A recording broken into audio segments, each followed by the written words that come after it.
La Belle au bois dormant. Il était une fois un heureux royaume où vivait un roi et une reine qui n'avaient qu'un seul désir pour parfaire leur bonheur, celui d'avoir un jour un enfant. Le roi et la reine avaient bon cœur, et ils savaient au fond d'eux que leur souhait le plus cher serait un jour exaucé. Or, ce jour finit par arriver, et ils eurent une petite fille. Comme elle était lumineuse comme le soleil du matin, ils appelèrent la petite princesse Aurore. Le roi et la reine décidèrent d'organiser un grand bal pour fêter leur joie et la naissance d'Aurore. Tout le monde fut invité, même les fées qui vivaient dans la forêt mystérieuse. Mais le roi et la reine firent une terrible erreur. Ils oublièrent d'inviter une autre fée. Tous les habitants du royaume, tous les rois et les reines des royaumes voisins, vinrent offrir leurs présents et leurs meilleurs vœux à la petite Aurore.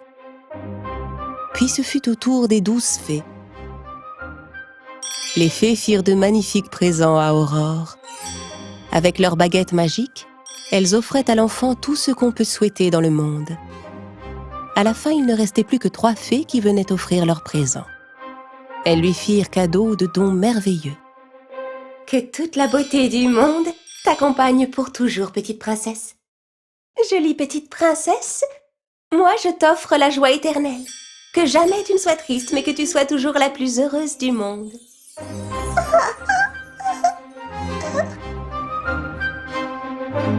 Alors que la dernière fée s'apprêtait à faire à son tour un don, une chose incroyable se passa. Toute la salle de bal fut soudain envahie d'une étrange fumée verte.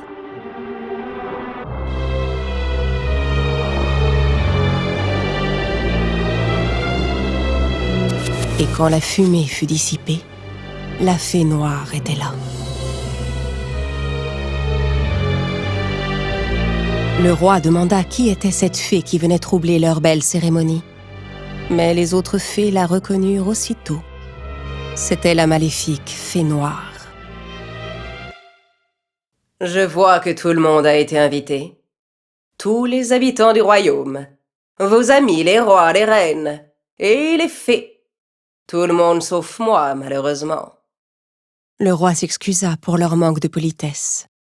Mais je ne vais pas repartir sans offrir moi aussi un présent unique à cette jolie princesse.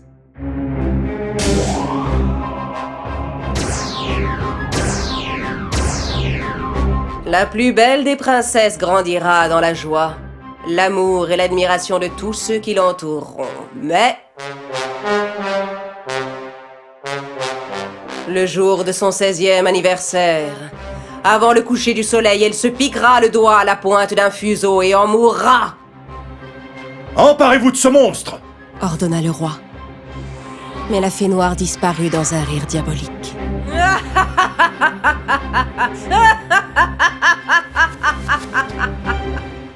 Il restait une dernière fée qui n'avait pas encore fait son don.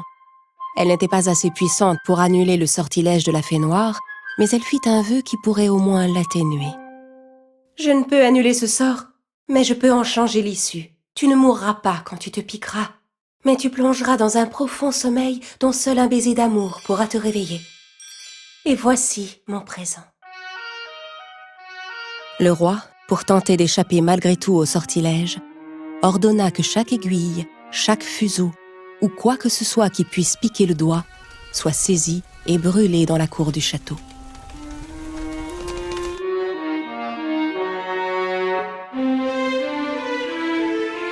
Grâce au don des fées, la princesse Aurore était une petite fille belle et charmante que tout le monde aimait. Un jour, le roi demanda aux 3 fées d'emmener sa fille et de prendre soin d'elle. C'était une lourde responsabilité, car personne au monde, en dehors des 3 fées, ne devait avoir de contact avec la princesse. Aurore grandit en compagnie des bonnes fées et devint une magnifique jeune fille. Et enfin, le jour arriva de son 16e anniversaire. Le jour commençait à baisser et le sortilège de la fée noire était sur le point de devoir s'accomplir. Le roi et la reine avaient tout fait pour l'éviter, mais ils étaient tout de même très inquiets. Ils enfermèrent la princesse dans une pièce pour la protéger du mauvais sort. Mais Aurore, ignorant ce qu'il se passait, ne comprenait pas pourquoi on voulait l'enfermer. Tout à coup, une porte apparut dans un mur. Aurore était fascinée par cette porte qu'elle n'avait jamais vue. De l'autre côté de la porte, elle entendit d'étranges bruits. Curieuse et sans avoir conscience du danger, elle franchit la porte.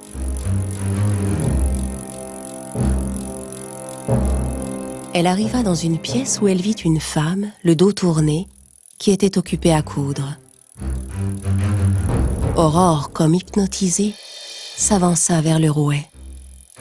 Et alors que le soleil commençait à se coucher, la princesse toucha le fuseau et la malédiction de la fée noire s'accomplit. Ce qui devait arriver arriva. Aurore se piqua le doigt et s'écroula sur le sol, plongée dans un profond sommeil.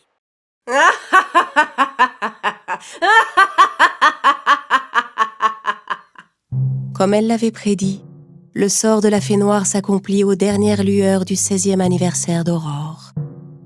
On vêtit la princesse de sa plus belle robe et on l'allongea sur un lit de fleurs. À partir de ce jour, la jeune fille fut appelée la Belle au bois dormant. Le roi et la reine, pour atténuer leur chagrin, décidèrent de plonger le royaume entier dans un même sommeil, jusqu'au réveil de leur fille.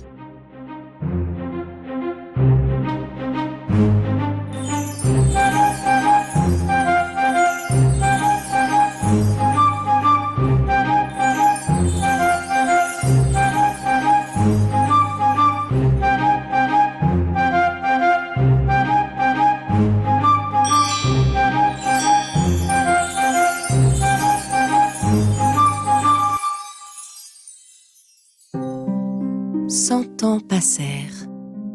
Un beau jour, un charmant prince qui passait par là aperçut le château derrière des buissons de lierre et de ronces. Ces hommes lui racontèrent l'histoire du château et de la Belle au bois dormant. Leur récit ayant piqué sa curiosité, le prince décida de pénétrer dans le château. Mais la végétation était si dense et il y avait tant d'épines qu'il n'y avait aucun moyen d'entrer. Alors il dégaina son épée et commença à couper les épaisses ronces. Se frayant un chemin au milieu des épines, il finit par arriver à l'entrée devant laquelle 2 gardes étaient endormis. Il ouvrit la porte et fut stupéfait de ce qu'il vit. Partout des gens dormaient à même le sol. Il entreprit de visiter le château. Il arriva à la chambre royale, où le roi et la reine étaient endormis sur leur trône. Puis il aperçut une porte entr'ouverte. Il entra dans la pièce. C'est là que reposait la Belle au bois dormant sur son beau lit de fleurs. Le prince s'avança vers le lit, regarda la princesse et se pencha à son oreille. « Vous êtes la Belle au bois dormant. Vous êtes si belle. » murmura le prince. Et le cœur rempli d'amour, il déposa un baiser sur son front. À cet instant, la princesse ouvrit les yeux et vit le beau prince qui la regardait. Le réveil de la princesse entraîna celui de tous ceux qui dormaient depuis 100 ans dans le château. Le roi et la reine, retrouvant leurs esprits, coururent vers la chambre de leur fille pour voir ce qu'il se passait. Et ils découvrirent leur belle Aurore éveillée et pleine de joie. Le prince demanda à la Belle au bois dormant de l'épouser. La princesse accepta avec joie. Et bien sûr, le roi donna sa bénédiction à celui qui avait sauvé sa fille et son royaume. Ils organisèrent la plus belle noce qu'on ait jamais vue et vécurent heureux pour toujours.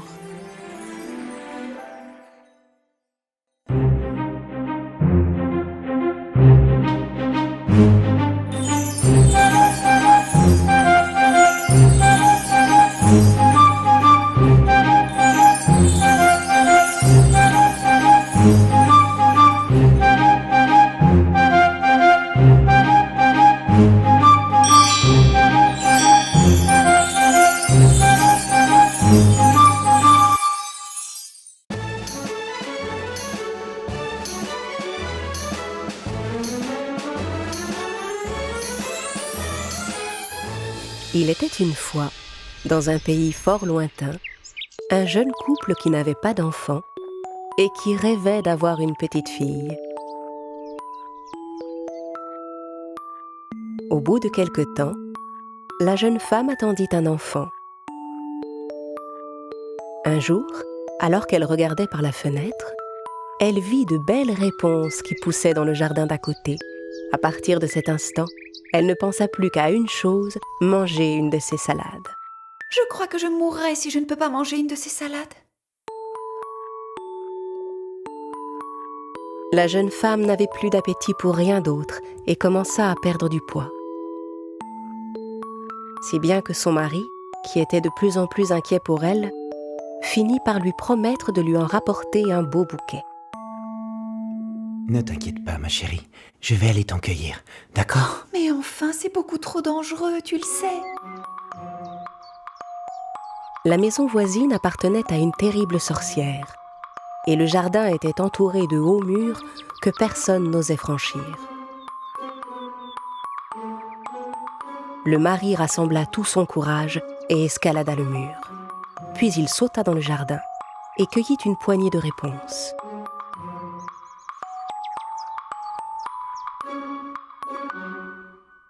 Sa femme mangea la salade avec grand appétit et commença à se sentir un peu mieux. Malheureusement, une poignée ne lui suffisait pas. Le lendemain, le mari retourna donc dans le jardin voisin. Mais cette fois, la sorcière l'attendait. Ça alors, comment osez-vous vous introduire sans permission dans mon jardin pour venir me voler mes réponses? Ma femme est enceinte et depuis qu'elle a vu vos salades, elle ne veut plus rien manger d'autre. Vous auriez quand même pu me demander la permission, c'est la moindre des choses. C'est que nous avions peur. Je ne pensais pas que vous accepteriez, pardonnez-moi. Que je vous pardonne? Mais, au contraire, vous méritez d'être puni. Si ma femme ne peut pas manger de vos salades, elle va dépérir et jamais nous n'aurons notre enfant. Pitié! Bon, très bien. Dans ce cas, faisons un marché. Vous pourrez prendre autant de salades que vous voulez dans mon jardin, mais ceci à une seule condition. Aussitôt que votre bébé sera venu au monde, je viendrai le chercher et pour toujours il sera à moi. Terrorisé, le mari accepta immédiatement son offre. Quelques mois plus tard, le bébé vint au monde. Aussitôt, la sorcière arriva et emporta la petite avec elle. Elle appela l'enfant Réponse, du nom des salades qui avaient tant fait envie à sa mère quand elle l'attendait.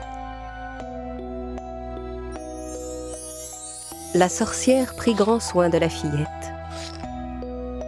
Quand elle eut atteint l'âge de 16 ans, Réponse était devenue une belle jeune fille. La sorcière décida alors de l'enfermer dans une haute tour au milieu des bois. Il n'y avait aucun escalier à cette tour et sa seule ouverture était une petite fenêtre qui se trouvait tout en haut. La sorcière n'avait jamais coupé les beaux cheveux blonds de la jeune fille. Et quand elle lui rendait visite, elle l'appelait d'en bas. Réponse! Réponse! Réponse! Mon enfant, descends-moi tes cheveux! Je monte te voir! Alors Réponse déroulait sa longue tresse blonde et la laissait tomber par la fenêtre. La sorcière s'agrippait à la tresse comme à une corde et montait en haut de la tour. Plusieurs années passèrent ainsi. Un jour, un prince traversa la forêt pour aller à la chasse.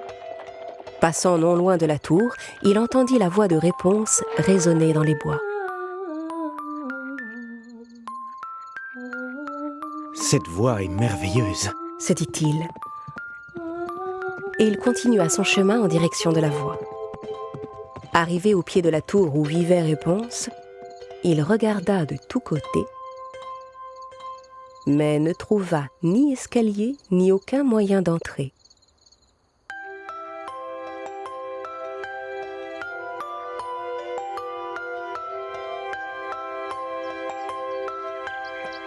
Subjugué par la beauté de la voix qu'il avait entendue, le prince revint chaque jour à la tour, sans jamais trouver comment y monter.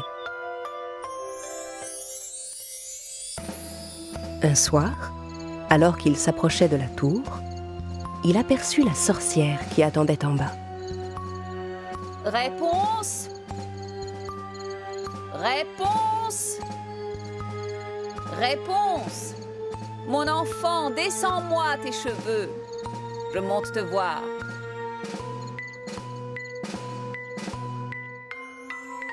Alors Réponse déroula sa tresse blonde et la laissa tomber par la fenêtre. La sorcière s'agrippa aux cheveux et monta tout en haut de la tour.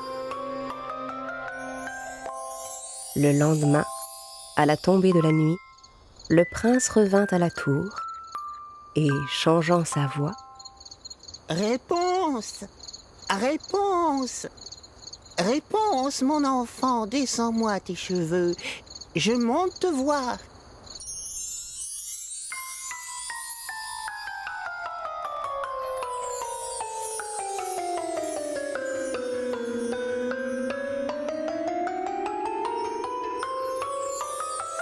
Voyant pour la première fois de sa vie quelqu'un d'autre que sa mère, Réponse fut d'abord un peu effrayée. « Vous n'êtes pas ma mère? Mais qu'est-ce que vous faites là ?»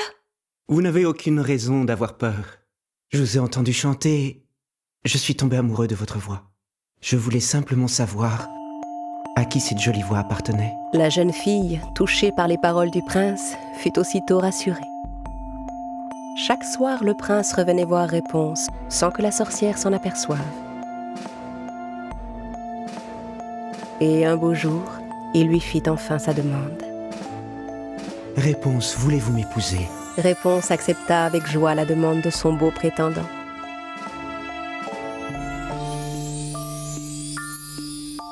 Mais la jeune fille ne savait pas comment sortir de sa tour. Soudain, elle eut une idée. Elle demanda au prince de lui apporter un morceau de tissu à chacune de ses visites. En attachant les morceaux de tissu les uns aux autres, Réponse entreprit de fabriquer une corde. Mais un jour, alors qu'elle était un peu distraite, la jeune fille laissa échapper une parole qui la trahit. « Mère, comment se fait-il que le prince monte plus vite que vous ?» Comment? Quel prince? Quel prince? Alors la sorcière comprit que sa fille lui cachait quelque chose et entra dans une colère noire. Comment as-tu osé me trahir? Traîtresse! Quand je pense que j'ai tout fait pour te protéger de tous les terribles dangers du monde! Incapable de contenir sa rage, la sorcière saisit les cheveux de Réponse et les coupa.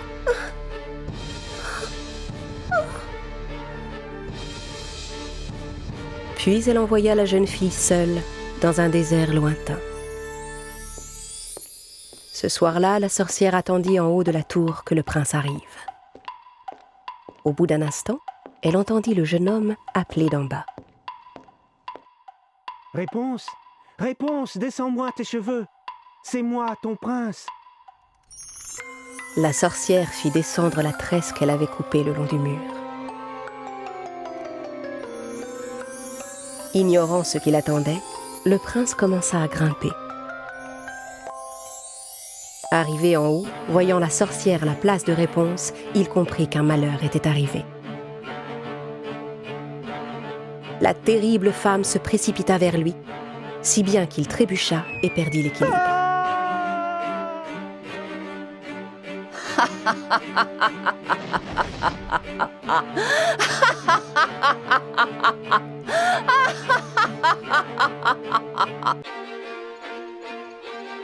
Tombé dans les buissons au pied de la tour, le prince resta en vie. Mais les épines lui crevèrent les yeux et le pauvre jeune homme perdit la vue. Le prince aveugle erra longtemps dans la forêt, les yeux pleins de larmes, à la recherche de réponses. Il se nourrissait de plantes et de fruits qu'il trouvait dans les bois. Il marcha si longtemps que ses pas finirent par le conduire dans le désert où Réponse vivait. C'est alors qu'une chose extraordinaire arriva. Il entendit un doux chant non loin de lui et reconnut aussitôt la voix de sa bien-aimée. C'est la voix de Réponse. Il marcha en direction de la belle voix tout en appelant. Réponse! Réponse!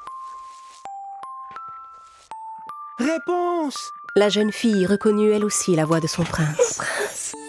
Alors elle s'élança vers lui. Enfin, ils s'étaient retrouvés. Heureuse de revoir son bien-aimé, Réponse le prit dans ses bras et versa des larmes de joie. Les larmes de la jeune fille tombèrent sur les yeux du prince, et soudain, il se produisit un véritable miracle. Le prince ouvrit les yeux et recouvra la vue. Réponse était tellement heureuse.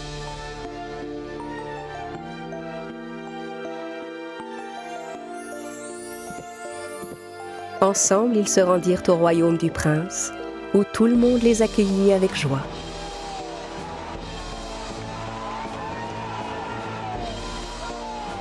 Et ils vécurent heureux pour toujours.